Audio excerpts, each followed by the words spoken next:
إن الحمد لله نحمده ونستعينه ونستغفره ونعوذ بالله من شرور أنفسنا ومن سيئات أعمالنا من يهده الله فلا مضل له ومن يضلل فلا هادي له وأشهد أن لا إله إلا الله وأشهد أن محمدا عبده ورسوله أما بعد فإن أصدق الحديث كتاب الله وأحسن الهدي هدي محمد صلى الله عليه وسلم وشر الأمور محدثاتها وكل محدثة بدعة وكل بدعة ضلالة وكل ضلالة في النار فأعوذ بالله السميع العليم من الشيطان الرجيم بسم الله الرحمن الرحيم يا أيها الذين آمنوا اتقوا الله حق تقاته ولا تموتن إلا وأنتم مسلمون قال الله تعالى محمد رسول الله والذين معه أشداء على الكفار رحماء بينهم وقال النبي صلى الله عليه وسلم والذي نفس محمد بيده لو أنفق لا تسبوا أصحابي لو أنفق أحد مثلكم مثل أحد ذهبا ما بلغ مد أحدهم ولا نصفه أو كما قال عليه الصلاة والسلام. قابل احترام حاضرین خطبہ جمعہ، نوجوانان امت، خواتین ملت، ہر قسم کی بڑائی کبریائی، تعریف و توصیف، شان و شوکت، عز و شرف، جہ و جلال اس اللہ وحدہ لا شریک کے لیے ہیں جس کے ہاتھ میں ساری کائنات کی بقا اور ساری انسانیت کی جان محفوظ ہے. وہی اکیلا اللہ ہر طرح کی تعریف کا مستحق ہے. سبحان اللہ بحمدہ سبحان اللہ العظیم. درود و سلام ہو تمام انبیاء علیہم السلام پر، بالخصوص ہمارے اور آپ کے آخری پیغمبر جناب محمد الرسول اللہ صلی اللہ علیہ وسلم پر، جنہیں رب نے ہمارے اور آپ کے لیے ہادی و رہبر، شافع محشر، ساقی کوثر، بہتر و برتر و افضل البشر بنا کر اس دنیا کے اندر مبعوث کیا. اللہم صلی علیہ بارک وسلم. محترم سامعین، خطبہ مسنونہ کے بعد میں نے آپ لوگوں کے سامنے قرآن مجید کی آیت کریمہ کا ایک چھوٹا سا ٹکڑا اور نبی کریم صلی اللہ علیہ وسلم کی ایک حدیث پیش کی ہے. ان دونوں میں اللہ رب العالمین نے دنیا کی سب سے مقدس جماعت، انبیاء علیہم السلام کے بعد دنیا کی سب سے مقدس جماعت، بابرکت جماعت، سب سے افضل ترین جماعت، جماعت صحابہ کا تذکرہ فرمایا ہے. صحابہ اکرام کی نیکیوں کا ذکر فرمایا ہے کہ صحابہ اکرام دنیا کے اندر کس قدر جو ہے اچھے اوصاف کے حامل تھے، کتنے نیک تھے، کتنے مقدس اور پاک روحیں ان کی تھی. اس کا تذکرہ جو ہے ان نصوص کے اندر بیان کیا گیا ہے. میرے بھائیو، آج کے اس خطبہ جمعہ میں انشاءاللہ انہی چیزوں کو ہم دیکھیں گے کہ صحابہ اکرام نیکیوں کے معاملات میں کتنے آگے تھے. آج ہمارا حال یہ ہے کہ رمضان المبارک کا مہینہ آتا ہے تو ہم کچھ حد تک نیکیاں کرنے لگتے ہیں، ہر اعتبار سے، نماز، روزہ، زکوٰۃ، صدقہ و خیرات، قرآن مجید کی تلاوت، ذکر و اذکار، دعائیں، مناجات، کچھ نیکیاں چھوٹی موٹی کر لیتے ہیں. لیکن جیسے ہی رمضان کا مہینہ ختم ہو جاتا ہے، ماہ مقدس جیسے ہی ختم ہو جاتا ہے، پھر ہم اپنی پرانی حالت پر لوٹ آتے ہیں. جب وقت ملا نمازیں پڑھ لیتے ہیں، وقت نہ ملا نمازیں چھوڑ دیتے ہیں. دل کہا تو تلاوت کر لیتے ہیں، اگر دل نہ مانے تو تلاوت چھوڑ دیتے ہیں. تو یعنی رمضان کے بعد کی زندگی ہماری ایسے نہیں ہوتی جو رمضان کے حال میں تھی. رمضان کے مہینے میں جو زندگی ہماری تھی، رمضان کے بعد کی وہ زندگی ہماری نہیں ہوتی. جبکہ میرے بھائیوں، ہماری پوری زندگی یکساں ہونی چاہیے. ہماری عبادتوں میں رمضان اور غیر رمضان میں کوئی بہت زیادہ فرق نہیں ہونا چاہیے، الا کہ کچھ واجبی جو چیزیں ہیں، کچھ اضافی جو عبادات ہیں رمضان میں وہ ہوں گی. روزوں کا اہتمام ہے، تراویح کا جماعت کے ساتھ اہتمام ہے، لیکن اس کے علاوہ بھی نمازوں کی پابندی ضروری ہے. اس کے علاوہ بھی نمازوں کے علاوہ قیام اللیل کی جو ہے عادت ہمارے اندر ہونی چاہیے، قرآن مجید کی تلاوت ہمارے اندر ہونی چاہیے، صدقہ و خیرات کا یہ سلسلہ پورا سال چلنا چاہیے، نیکیوں کا یہ سواں ہمیشہ پورا سال ہونا چاہیے. دیکھیے صحابہ اکرام کی زندگی، صحابہ اکرام کی زندگیوں پر اگر ہم غور کریں تو صحابہ اکرام کی پوری زندگی نیکیوں میں گزرا کرتی تھی، نیکیوں میں سبقت کیا کرتے تھے. جن کی تعریف اللہ رب العالمین نے قرآن مجید کے اندر بیان کی. محمد الرسول اللہ والذین معه اشداء علی الکفار رحماء بینہم تراہم رکعا سجدا یبتغون فضلا من اللہ ورضوانا. اللہ فرماتے ہیں کہ محمد اور ان کے جو ساتھی ہیں ان پر اللہ کی خصوصی رحمت ہے، اور یہ لوگ آپس میں مسلمانوں کے لیے بڑے نرم دل ہیں، غیروں کے لیے سخت ہیں، اپنوں کے لیے نرم ہیں. ان کو اللہ نے فرمایا کہ اے نبی تم دیکھو گے تراہم رکعا سجدا، یہ ہمیشہ صحابہ اکرام ہمیشہ رکوع اور سجدے میں رہیں گے، اللہ کی بارگاہ میں عبادت کرنے والے رہیں گے، اور ان کے چہروں پر سیماہم فی وجوہہم من اثر السجود، ان کے چہروں پر نماز کے نشانات کو تم دیکھو گے.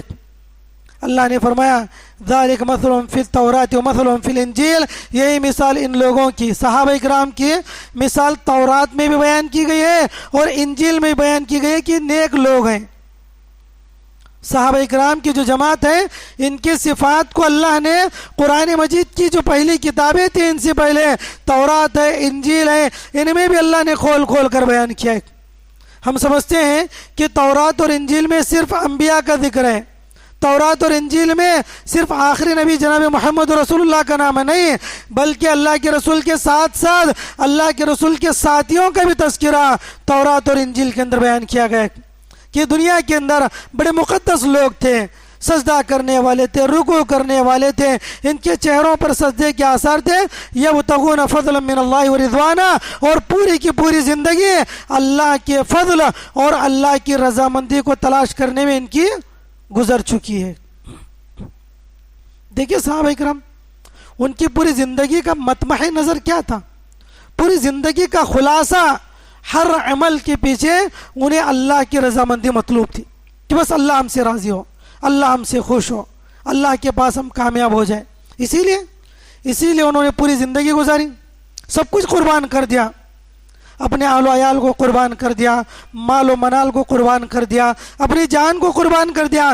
زندگی کے آسائش و آرام کو انہوں نے صرف اور صرف اللہ کی رضا کے لیے تج دیا، ختم کر دیا، چھوڑ دیا.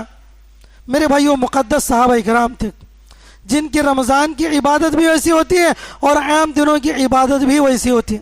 صدقہ و خیرات، ذکر و اذکار، قرآن مجید کی تلاوت، روزوں کا اہتمام، نماز کا اہتمام پورا سال کیا کرتے تھے. میرے بھائیو ہم لوگ جیسے رمضان کا مہینہ گزر جائے ہم لوگ سرد پڑ جاتے ہیں، ہمارے جذبات ڈھیلے ہو جاتے ہیں، ہمارے عزائم ٹھنڈے پڑ جاتے ہیں. صحابہ کرام کا معاملہ وہ نہیں تھا. صحابہ کرام کی پوری زندگی نیکیوں میں گزری ہے. دیکھیے ایک حدیث ہے مسلم شریف کی اور بلکہ بخاری شریف کی بھی، صحابہ کرام میں جذبہ خیر کیسا تھا. صحابہ رسول کہتے ہیں حضرت ابو ہریرہ رضی اللہ عنہ کہ ایک مرتبہ کچھ غریب اور مفلس صحابہ اللہ کے نبی کی خدمت میں ان اتوا رسول اللہ صلی اللہ علیہ وسلم ان فقراء المہاجرین اتوا رسول اللہ صلی اللہ علیہ وسلم فقال یا رسول اللہ ذهب اهل الدثور بالدرجات العلا والنعیم المقیم قالوا وكيف ذلك. کہا اللہ کچھ قریب اور مفلس صحابہ نبی کی خدمت میں آئے اور آ کر کہنے لگے اے اللہ کے رسول صلی اللہ علیہ وسلم یہ مالدار صحابہ جو ہیں یہ تو درجات میں اور جنت کو حاصل کرنے میں ہم سے آگے بڑھ گئے، ہم سے آگے نکل لیے. بالدرجات العلا والنعیم المقیم. صحابہ اللہ کے نبی نے پوچھا یہ کیسے؟ اسلام تو سب کے لیے برابر ہے، سب نیکیاں برابر کرنے والے ہیں. کہا اللہ کے نبی نے پوچھا کہ یہ کیسے اب سے آگے بڑھ گئے؟ تو صحابہ نے کہا اے اللہ کے رسول یصلون کما نصلی ویصومون کما نصوم ویتصدقون ولا نتصدق ویعتقون ولا نعتق. کہا اے اللہ کے رسول صلی اللہ علیہ وسلم یہ مالدار صحابہ اور ہم نماز ایسے ہی پڑھتے ہیں جیسے وہ نماز پڑھتے، سب کی نماز ایک ہے. یصلون کما نصلی ویصومون کما نصوم، ہم وہی ایسے ہی روزے رکھتے ہیں جیسے ہم رکھتے ہیں، ایسے ہی نماز پڑھتے ہیں جیسے ہم رکھتے ہیں. لیکن اے اللہ کے رسول فرق یہ ہے کہ تصدقون ولا نتصدق، یہ مالدار ہے صدقہ کر سکتے ہیں، ہم صدقہ نہیں کر سکتے. مالدار ہے، مال ہے. وَيُعْتِقُونَ وَلَا نُعْتِقُ، یہ مالدار ہے غلاموں کو آزاد کر سکتے ہیں، ہم غلام آزاد نہیں کر سکتے. بعض روایتوں میں کہ مالدار ہے تو حج کر سکتے ہیں، عمرے کر سکتے ہیں. اللہ کے رسول ہم اس معاملے میں پیچھے ہیں، ہمارے پاس مال نہیں ہے تو یہ لوگ ہم سے آگے بڑھ گئے. مال کی وجہ سے دیکھیے جذبہ، دیکھیے صحابہ کرام شکایت کر رہے ہیں. کیوں شکایت کر رہے ہیں؟ کہتے ہیں کہ ہم بھی ان کی نماز ہماری نماز، ان کے روزے ہمارے روزے سیم ہے، لیکن پھر بھی یہ نیکیوں میں آگے. کیوں؟ اس لیے کہ یہ لوگ مالدار ہیں. اے اللہ کے رسول، ہم ان کے برابر ہونا چاہتے ہیں، ہم ان کے برابر ہونا چاہتے ہیں کہ ان کے برابر ہم لوگ صدقہ کریں، غلاموں کو آزاد کریں، حج عمرے کریں، ہمیں بھی ان کے برابر ثواب ملے. یہ جذبہ تھا صحابہ کرام کے اندر. آج ہمارے پاس مال ہے پھر بھی ہم صدقہ کرنے کے لیے تیار نہیں ہے. اللہ نے بہت سارے موقع اور مواقع ہمیں فراہم کیے، پھر بھی ہم نیکی کمانے میں پیچھے ہیں، وہاں پر نیکی کا کوئی موقع نہیں چھوڑتے. پھر بھی اگر کسی کو دیکھتے کہ یہ نیکی میں ہم سے آگے جا رہا ہے، صحابہ کرام اس کے پاس پہنچنے کی فکر کرتے تھے. تو اللہ، اور دیکھیے اس میں ایک بات یہ ہے، یصلون کما نصلی ویصومون کما نصوم. نبی کے زمانے میں سب کی نمازوں کا طریقہ ایک تھا، الگ الگ نہیں تھا.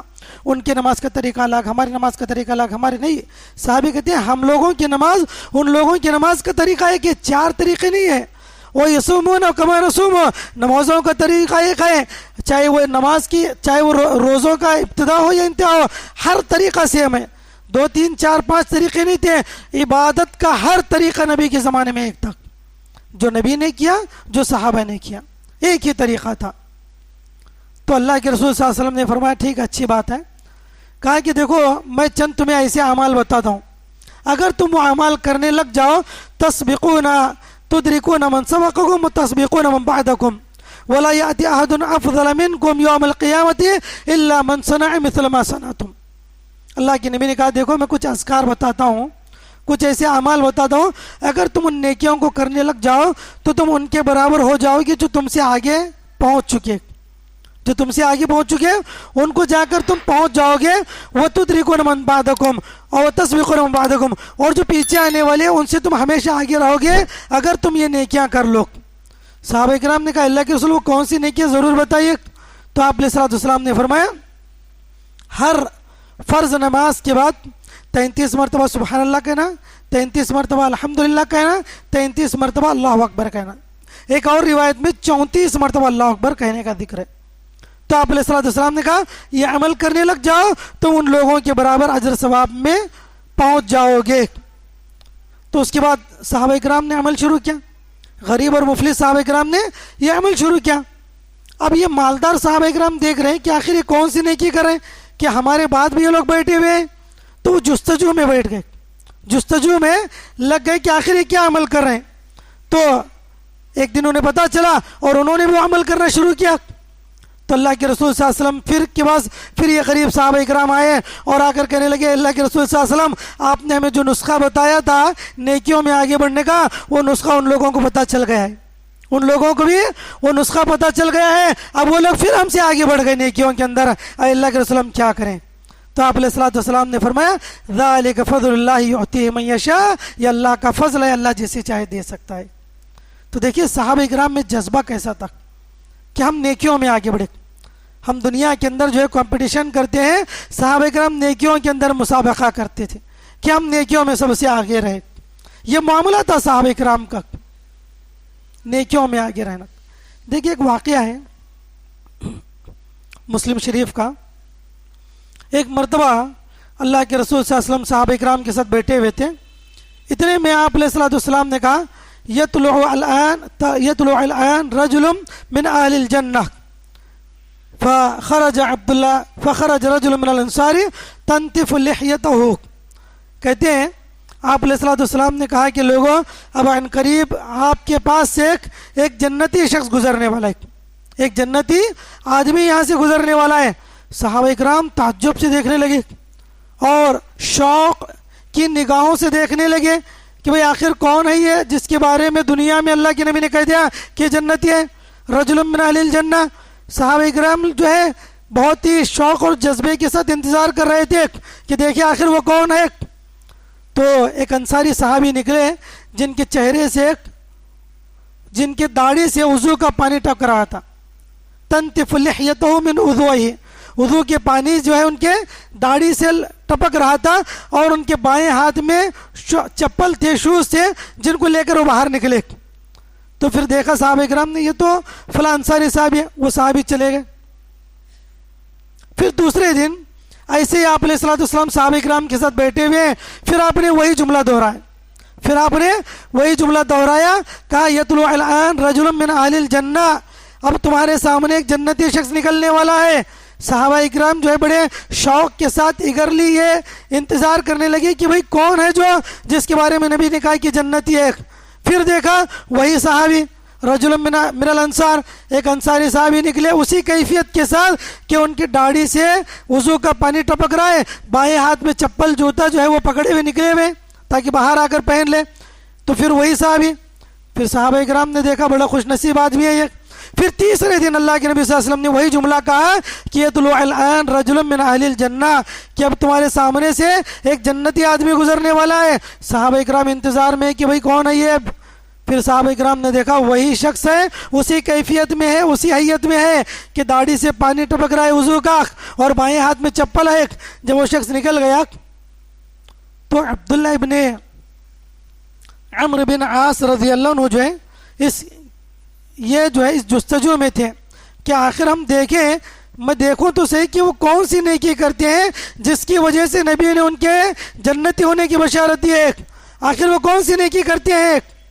تو چلے گئے، جا کر جو ہے رات میں حضرت عبداللہ ابن سلام، بعض روایتوں میں نام آتا ہے، جو انصاری صحابی ان کے پاس گئے اور کہا کہ دیکھو اے اللہ کے بندے، میرے اور میرے والد کے درمیان کچھ انبن ہو گئی ہے، میں نے سخت کلامی کی ہے، میں چاہتا ہوں کہ 3 دن آپ کے پاس گزاروں، میں 3 دن آپ کے پاس گزاروں۔ اور مقصد یہ تھا کہ آخر دیکھیں کہ وہ کون سی نیکیاں کرتے ہیں، وہ کون سے ان کے نیک اعمال ہیں جن کی وجہ سے نبی نے ان کو یہ بشارت دی ہے۔ تو پہلے دن ان کے پاس رکے رہے، رات میں سوئے، دیکھا کوئی خاص عبادت نہیں ہے، وہی عام صحابہ کرام جو عبادت کرتے ہیں وہی عبادت ہے۔ جب بھی رات میں نیند سے بیدار ہوتے ہیں تو اللہ کی تکبیر بیان کرتے، بڑائی بیان کرتے اور سو جاتے۔ پھر اس کے بعد جب اذان فجر ہوتی ہے تو مسجد کے لیے نکل لیتے، وہی عمل ہے۔ پہلے دن دیکھا، دوسرے دن دیکھا، تیسرے دن بھی انہوں نے وہی چیز دیکھی۔ تو عبداللہ ابن عمر بن سلام نے کہا کہ اللہ کے بندے دیکھو، حقیقت واقعہ یہ ہے کہ میرے والد سے میں نے کوئی سخت کلامی نہیں کی ہے، بلکہ میں صرف اس لیے آپ کے گھر 3 رات رکا رہا ہے کہ دیکھو آپ کی کون سی نیکی ہے جس کی وجہ سے نبی کریم صلی اللہ علیہ وسلم نے یہ بشارت آپ کو سنائی ہے۔ تو حضرت عبداللہ ابن سلام نے کہا کہ نہیں، مجھے تو نہیں پتا کہ ایسی میری کوئی نیکی ہو، میرا کوئی خاص عمل نہیں ہے، البتہ یہ ہے کہ میرے اپنے دل میں کسی مسلمان کے بارے میں کوئی کینہ حسد نہیں ہے، میں نے کبھی کسی مسلمان کو دھوکہ نہیں دیا۔ یہ 2 چیزیں بیان کرتے، عبداللہ ابن سلام 2 چیزیں بیان کرتے ہیں کہ میں نے اپنی پوری زندگی میں کبھی کسی مسلمان کو دھوکہ نہیں دیا، اور دوسری بات یہ کہ میرا یہ سینہ کینے سے پاک ہے، حسد اور بغض و عداوت میرے دل میں نہیں ہے۔ تو ہو سکتا ہے یہ چیز ہے؟ تو عبداللہ ابن سلام نے کہا ممکن ہے۔ عبداللہ ابن عمر بن عاص نے کہا ممکن ہے، تمہاری یہی نیکی ہے جس کی وجہ سے اللہ کے رسول صلی اللہ علیہ وسلم نے تمہیں یہ بشارت دی ہے۔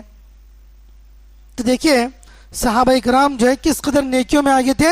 ایک صحابی کے بارے میں نبی نے کہا وہ جنتی ہے تو ان کے اندر کیوریسٹی پیدا ہو گئی، یہ اس قدر جستجو کرنے لگے کہ آخر وہ کون سا عمل ہے جس کی وجہ سے نبی نے کہا کہ یہ جنتی ہے۔ تو تلاش کرنے لگے، تو کہا کہ میں دیکھوں کون سا عمل ہے تاکہ میں بھی وہ عمل کرنے لگ جاؤں اور وہ بشارت نبی صلی اللہ علیہ وسلم کی مجھے بھی مل جائے۔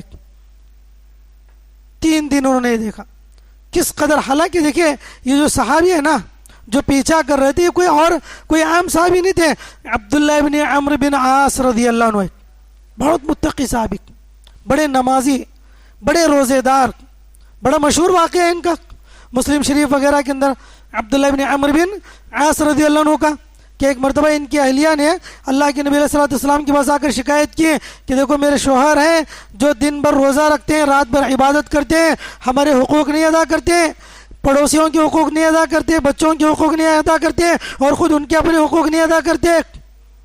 اللہ کے رسول صلی اللہ علیہ وسلم نے فرمایا، کہا کہ دیکھو اے عبداللہ، مجھے جو بات پہنچی ہے کہ بات درست ہے، مجھے بات پہنچی ہے کہ تم جو ہے دن بھر روزہ رکھتے ہو، رات بھر عبادت کرتے ہو اور پھر اپنے اور گھر والوں کے حقوق ادا نہیں کرتے، کہ بات درست ہے۔ تو آپ علیہ الصلوۃ والسلام نے کہا اللہ کے رسول بالکل، میں دن بھر روزہ رکھتا ہوں، رات میں قیام کرتا ہوں۔ تو آپ علیہ السلام نے کہا کہ نہیں، قم ونم سم وافطر، آپ نے کہا کہ دیکھو رات میں قیام بھی کیا کرو اور رات میں سویا بھی کرو، اور دن میں روزہ رکھا بھی کیا کرو، اور کبھی روزہ چھوڑا بھی کرو۔ پھر اس کے بعد آپ نے کہا ہے کہ ان لعینک علیک حقا ولزوجک علیک حقا ولزورک علیک حقا، آپ علیہ السلام نے کہا ولیجسدک علیک حقا، آپ نے کہا کہ دیکھو تم پر تمہاری آنکھوں کا حق ہے، تم پر تمہارے جسم کا حق ہے، تم پر تمہارے اولاد کا حق ہے، تم پر تمہاری بیوی کا حق ہے، تم پر تمہارے پاس زیارت کے لیے آنے والوں کا حق ہے، ان سب کے حقوق ہیں، تو اللہ کے حقوق بھی ادا کرو، بندوں کے حقوق بھی ادا کرو۔ یعنی بہت متقی صحابی تھے، بڑی عبادت کرنے والے یہ صحابی تھے عبداللہ بن عمرو بن عاص۔ اللہ کے نبی نے کہا کہ دیکھو صوم داؤدی رکھا کرو، صوم داؤدی کا مطلب یہ ہے کہ ایک دن روزہ رکھے، ایک دن افطار کرے، اور پھر بڑی تفصیلی حدیث ہے مسلم شریف کے اندر ان کے قرآن پڑھنے کے واقعات کو سب بیان کیا گیا ہے۔ تو بہرحال بتانا مقصود یہ ہے کہ اتنے زیادہ متقی صحابی پھر بھی جو ہے وہ کیا کر رہے ہیں، پیچھا کر رہے ہیں ایک ایسے آدمی کا جن کے بارے میں نبی نے کہا وہ جنتی ہے۔ تو کیسا جذبہ تھا صحابہ کرام کا، کس قدر ان کے اندر امنگیں تھی، شوق تھا کہ دنیا میں بس نیکیاں کریں، کوئی نیکی کا موقع ہاتھ سے جانے نہ دے۔ لیکن ہمارے یہاں کیا ہے، کتنے ہمارے سامنے نیکیوں کے آفرز ہیں، کتنے نیکیوں کے مواقع ہمارے پاس ہوتے ہیں، پھر بھی ہم نیکیاں نہیں کرتے۔ ہم لوگوں کو چاہیے کہ نیکیوں کو غنیمت جانے، یہی نیکیاں جو ہمارے آخرت میں کام آنے والی۔ دنیا تو کسی بھی طرح ختم ہو جائے گی، دنیا یہ صرف چند روزہ ہے، ورنہ حتمی زندگی، ابدی زندگی، ہمیشہ باقی رہنے والی زندگی آخرت کی زندگی۔ اس لیے میرے بھائیوں رمضان کے بعد بھی نمازوں کی پابندی کرو، رمضان کے بعد بھی صدقہ و خیرات کی پابندی کرو، قرآن مجید کی تلاوت کی پابندی کرو، گرچہ روزانہ صبح ایک رکوع ہی صحیح، 5 منٹ 10 منٹ ہی صحیح روزانہ قرآن مجید کی تلاوت کرے، پھر دیکھیں ہماری زندگی بدل جائے گی، ہمارے دن اور رات کی کیفیت بدل جائے گی۔ میرے بھائیوں ضرورت اس بات کی ہے کہ ہم صحابہ کرام کے اندر موجود جذبہ خیر کو دیکھیں۔ دیکھیے ایک واقعہ مشہور ہے حضرت ابو الدحداء رضی اللہ عنہ کا، قرآن مجید میں اللہ تعالیٰ نے آیت نازل کی وَمَن يُقْرِضُ اللَّهَ قَرْضًا حَسَنًا فَيُضَاعِفَ لَهُ أَضْعَافًا كَثِيرًا۔ اللہ رب العالمین نے آیت نازل کی کہ جو کوئی بندہ اللہ رب العالمین کو قرض دے گا اللہ اس کو دگنا کر عطا کرے گا، جو بندہ اللہ کو قرض دے گا اللہ 2 گنا اس کو واپس کرے گا۔ حضرت ابو الدرداء اللہ کے رسول صلی اللہ علیہ وسلم کی خدمت میں اور آ کر کہنے لگے کہ اے اللہ کے نبی کیا یہ بات صحیح ہے، کہ بات درست ہے کہ اللہ رب العالمین کہتے ہیں کہ تم اللہ کو قرض دو اللہ تمہیں دگنا واپس کرے گا؟ تو اللہ کے نبی نے کہا کہ ہاں، اللہ کو دینے کا مطلب یہ ہے کہ اللہ کی راہ میں خرچ کیا جائے، اللہ کی راہ میں غریبوں کو، مسکینوں کو، مفلسوں کو، محتاجوں کو عطا کرے، یہ مطلب مفہوم ہے۔ تو اللہ کے نبی علیہ السلام سے انہوں نے کہا کہ اے اللہ کے رسول دیکھیے میرا فلاں ایک باغ ہے جس میں 600 کھجور کے درخت ہیں۔ سبحان اللہ، کیا کہتے ہیں، ایک میرا کھیت ہے، ایک باغ ہے جس میں 600 کھجور کے درخت ہیں، اے اللہ کے رسول آپ گواہ رہے اس باغ کو میں نے اللہ کی راہ میں دے دیا۔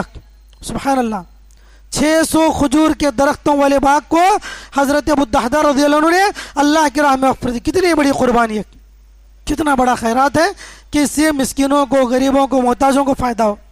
پورا کا پورا باغ انہوں نے اللہ کی راہ میں دے دیا، اور جب دے دیا تو واپس جب آتے ہیں اور اسی باغ کے اندر ان کی بیوی بچے بھی رہ رہے ہیں، تو باغ کے اندر داخل بھی نہیں ہوتے، باہر کھڑے ہو کر کہتے ہیں ام الدحداء تم گھر سے باہر نکلو، اے ام الدحداء اپنے بچوں کو لے کر گھر سے باہر نکلو، اب سے یہ باغ ہمارا نہیں ہے، اس باغ کو میں نے اللہ کی راہ میں دے دیا ہے۔ سبحان اللہ، کتنی بڑی نیکی ہے۔ کہا کہ باغ اب ہمارے اس پر کوئی حق نہیں ہے، اس کو میں نے اللہ کی راہ میں دے دیا ہے۔ ان کی بیوی بھی دیکھیے قربان جائے ان عورتوں پر کہ کیسی وہ بیویاں تھیں، اتنا کہنا تھا، انہوں نے کہا لبیک، کہا کہ آپ نے جو کیا بڑا اچھا کام کیا۔ اپنے بچوں کو لے کر حضرت ام الدحداء رضی اللہ عنہ باہر آئے اور کوئی ایک جملہ بھی انہوں نے نہیں کہا، اپنے بچوں کو لے کر باغ کے باہر آئے، اور بعض روایتوں میں آتا ہے کہ ان کے بچوں کے جیب میں کچھ کھجوریں تھے، ابو الدحداء نے ان کھجوروں کو نکال کر باغ کے اندر ڈال دیا۔ سبحان اللہ، کہا کہ اب ہم ان کھجوروں پر بھی ہمارا حق نہیں ہے۔ سبحان اللہ، کیا جذبہ تھا وہ صحابہ کرام کا، کیا جذبہ تھا. ان کھجوروں کو بھی نکال کر انہوں نے اس باغ کے اندر ڈال دیا، کہا کہ اب ان کھجوروں پر بھی ہمارا حق نہیں ہے، اس لیے کہ یہ اللہ کی راہ میں نے دے دیا. یہ جذبہ تھا صحابہ کرام کی زندگیوں کا. تو میرے بھائیو یہ جذبہ ہمارے اندر لانے کی ضرورت ہے. اور سب سے بہتر اور افضل چیز یہ اللہ کی راہ میں دیا کر. مشہور روایت ہے قرآن مجید کی جب آیت کریمہ نازل ہوئی لن تنالوا البر حتی تنفقوا مما تحبون، کہ اے لوگوں تم حقیقی معنوں میں نیکی کو نہیں پا سکتے جب تک کہ تم لوگ اپنی محبوب چیز کو اللہ کی راہ میں نہ خرچ کرو. جیسے ہی آیت کریمہ نازل ہوئی حضرت ابو طلحہ الانصاری رضی اللہ عنہ جو ہے اللہ کے رسول صلی اللہ علیہ وسلم کی خدمت میں دوڑتے ہوئے آئے اور آ کر کہنے لگے اے اللہ کے رسول صلی اللہ علیہ وسلم، میں نے سنا ہے کہ اللہ رب العالمین یہ کہتے ہیں کہ اپنے محبوب اور قیمتی مال کو اللہ کی راہ میں خرچ کرے. تو اللہ کے رسول میرے نزدیک، اور دیکھیے ابو طلحہ جو ہے انصار میں سب سے مالدار صحابی تھے، سب سے مالدار صحابہ کرام میں سے ابو طلحہ انصاری تھے. تو کہتے ہیں اللہ کے رسول میرا ایک باغ ہے جو مسجد نبی سے بالکل متصل ہے، جس میں کئی درخت ہیں کھجور کے اور ایک میٹھے پانی کا کنواں ہے. اور یہ میٹھے پانی کا کنواں اللہ کے رسول صلی اللہ علیہ وسلم جو ہے ہمیشہ اس کنویں کا پانی پیا کرتے اور اس کنویں کے پانی سے وضو کیا کرتے تھے. بیروحہ نامی یہ کنواں ہے، بڑا عمدہ کنواں. آج بھی جو ہے الحمدللہ مسجد نبی کے اندر یہ موجود ہے. مسجد نبی کے 21 نمبر گیٹ کے بعد شاید جو ہے ریڈ کارپیٹ ہے، اس کو اگر اٹھا کر دیکھیں گے تو وہاں پر ایک کنواں تھا جس کو بند کر دیا گیا، لیکن اس کے آثار آج بھی موجود ہے. تو یہ بیروحہ نامی کنواں تھا جو اس زمانے میں مسجد کے باہر تھا، اب مسجد کا ایکسٹینشن کے بعد جو ہے مسجد کے اندر آ گیا. تو اللہ کے رسول صلی اللہ علیہ وسلم سے حضرت ابو طلحہ الانصاری نے کہا اے اللہ کے رسول میرے نزدیک میرا سب سے قیمتی مال، میرا سب سے محبوب مال یہ بیروحہ نامی باغ ہے جس میں میٹھے پانی کا کنواں بھی ہے. اے اللہ کے رسول میں نے اس کو اللہ کی راہ میں خرچ کر دیا. آپ جہاں چاہیں آپ اس مال کو اللہ کی راہ میں خرچ کر دیے، یعنی اس کی جو کوئی آمدنی ہوگی اس کو غریبوں میں، مسکینوں میں، بیواؤں میں آپ خرچ کر دیجئے. یہ حضرت ابو طلحہ الانصاری نے کہا. تو میرے بھائیو یہ صحابہ اکرام کی نیکیاں تھیں، بڑی بڑی نیکیاں کرتے تھے. یعنی بہت سارے جو قیمتی چیزیں ان کی زندگی کا قیمتی سرمایہ ہوتا تھا وہ اللہ کی راہ میں وہ لوگ خرچ کرتے تھے. دیکھیے وہ مشہور روایت ہے حضرت عمر ابن خطاب رضی اللہ عنہ کی بھی. حضرت عمر ابن خطاب رضی اللہ عنہ جب اسی آیت نازل ہوئی تو حضرت عمر ابن خطاب نے کہا اے اللہ کے رسول میرے نزدیک سب سے محبوب مال میرا یہ خیبر کی زمین ہے، بڑی قیمتی زمین ہے. اے اللہ کے رسول میری اس قیمتی زمین کو میں نے اللہ کی راہ میں وقف کر دیا، اب جہاں چاہے اس کو دے سکتے ہیں. تو آپ علیہ الصلوۃ والسلام نے کہا کہ نہیں، اس کو رکھو، اس سے جو آمدنی ہوگی اس آمدنی کو تم اللہ کی راہ میں خرچ کرو. تو صحابہ رسول نے اس کو وقف کر دیا. اس مال کو حضرت عمر ابن خطاب نے اس کو وقف کر دیا. تو میرے بھائیو صحابہ کرام ہیں جنہوں نے کیا ہے پوری زندگی بھر صرف نیکیاں کی اور نیکیوں کی تلاش میں رہتے، ہر دن جو ہے کوئی نئی چیز تلاش کرتے کہ بس ہم لوگ آگے رہیں نیکیوں کے معاملے میں مسابقہ. وہ مشہور واقعہ ہے حضرت عمر ابن خطاب کا اور ابوبکر صدیق کا. جو اللہ کے رسول صلی اللہ علیہ وسلم نے غزوہ عسرہ کے موقع پر کہا کہ کون ہے جو بندہ اللہ کی راہ میں خرچ کرے تو اللہ تعالیٰ 700 گنا کے مطابق اس کو بڑا کر دے گا. ہر صحابی جو ہے اپنی استطاعت کے مطابق اللہ کے رسول صلی اللہ علیہ وسلم کے پاس مال لا کر رکھ دیا کرتے. حضرت عمر ابن خطاب نے سوچا کہ موقع ہے میں حضرت ابوبکر سے آگے بڑھوں گا. نیکیوں میں آگے بڑھنے کا جذبہ تھا صحابہ کرام، دنیا میں معاملات میں نہیں، نیکیوں کے معاملے میں. تو اپنے گھر کا آدھا مال جو ہے یہ اللہ کے نبی علیہ الصلوۃ والسلام کی خدمت میں لے کر آئے اور لا کر رکھ دیا. اللہ کے نبی نے پوچھا فما بقیت لأہلک، کہا کہ تم نے اپنے گھر میں کچھ مال چھوڑا بھی ہے نہیں چھوڑا ہے؟ تو عمر ابن خطاب نے کہا کہ نصفہ یا رسول اللہ، اے اللہ کے رسول جتنا مال میں لایا ہوں اتنا اس میں سے آدھا مال میں نے اپنے گھر کے اندر چھوڑ دیا ہے. یعنی گھر کی آدھی پونجی دینا یہ بہت بڑی بات ہے. گھر کا آدھا مال یعنی انسان کی زندگی کی آدھی پراپرٹی جو ہے اللہ کی راہ میں دان کر دینا، وقف کر دینا، یہ بہت بڑی قربانی ہے. کہا کہ اللہ کے رسول جتنا تھا آدھا میں نے اس میں آپ کی خدمت میں پیش کیا ہے. اس کے بعد جو ہے حضرت ابوبکر صدیق رضی اللہ عنہ آئے. پھر اس کے بعد اللہ کے نبی صلی اللہ علیہ وسلم نے پوچھا کہ بھئی تم یہ مال تو بہت زیادہ لائے ہو، گھر میں کچھ چھوڑے ہو کہ نہیں چھوڑے ہو؟ انہوں نے کیا کہا ابقیت اللہ و رسولہ، میں نے گھر میں اللہ اور اس کے رسول کو چھوڑ دیا ہے. سبحان اللہ، بقیہ صاحب مال نے میں نے اللہ کی راہ میں خرچ کر دیا. تو میرے بھائیو یہ صحابہ اکرام تھے. ایسے ایسے واقعات ہیں میرے بھائیو جس کو ہماری عقل تسلیم نہیں کر سکتی. عقل حیران رہ جاتی ہے کس قدر جو ہے انہوں نے اپنی تمام چیزوں کو اللہ کی راہ میں قربان کر دیا. ہر طرح کی نیکی، کوئی بھی معاملہ ہو، صرف نماز روزہ زکوٰۃ نہیں بلکہ ہر نیکی میں وہ لوگ آگے ہوتے ہیں. قرآن مجید کا معاملہ ہو، ذکر و اذکار ہو، دعا ہو، جہاد ہو، روزے ہو، ہر چیز میں صحابہ کرام آگے رہا کرتے تھے. تو میرے بھائیوں یہی معاملہ ہمارا ہونا چاہیے، یہی معاملہ ہمارا ہونا چاہیے کہ ہم لوگ نیکیوں کے اندر آگے بڑھیں. یہی اصل زندگی ہے. ہمارے اوپر جو آنے والی آج مصیبتیں ہم دیکھ رہے ہیں، جو پریشانیاں ہم دیکھ رہے ہیں، اس کی ایک وجہ یہ ہے کہ ہم اسلام کو فالو نہیں کر رہے ہیں، اسلام پر ہم عمل نہیں کر رہے ہیں، جس کی وجہ سے دنیا کے اندر ذلت اور رسوائی کی زندگی ہم گزار رہے ہیں. میرے بھائیو دیکھیے، اگر ہم اسلام کو فالو کرنے لگ جائیں، اسلام کی طرف پلٹ آئیں، اسلام کے احکام پر عمل کرنے لگ جائیں، یقیناً دنیا کے اندر اللہ تعالیٰ میں عزت عطا کریں گے، دنیا کے اندر اللہ تعالیٰ میں غلبہ عطا کریں گے، دنیا کے اندر اللہ تعالیٰ میں امن و سکون اور عافیت عطا کریں گے اگر ہم نے حقیقی معنوں میں اسلام پر عمل کرنا شروع کیا. تو خیر میرے بھائیوں، یہ صحابہ کرام کے چند واقعات تھے جن سے ہمیں اپنی زندگیوں کو جلا بخشنے کا موقع ملتا ہے. یہ ایسے واقعات ہیں جن کے ذریعے ہم اپنی زندگیوں کے اندر تبدیلی لا سکتے ہیں. بہرحال اللہ تعالیٰ سے دعائیں اللہ ہمیں کہنے سننے سے زیادہ عمل صالح کی توفیق نصیب فرمائے. اللہ رب العالمین ہمیں دین پر عمل کرنے والا بنائے. اللہ تعالیٰ دنیا کے اندر مسلمانوں کو امن و امان نصیب فرمائے. اللہ تعالیٰ ہمیں عافیت نصیب فرمائے. اللہ تعالیٰ دنیا میں مسلمانوں کو غلبہ نصیب فرمائے. آمین. سبحان ربک رب العزت عما یصفون وسلام علی المرسلین والحمد للہ رب العالمین.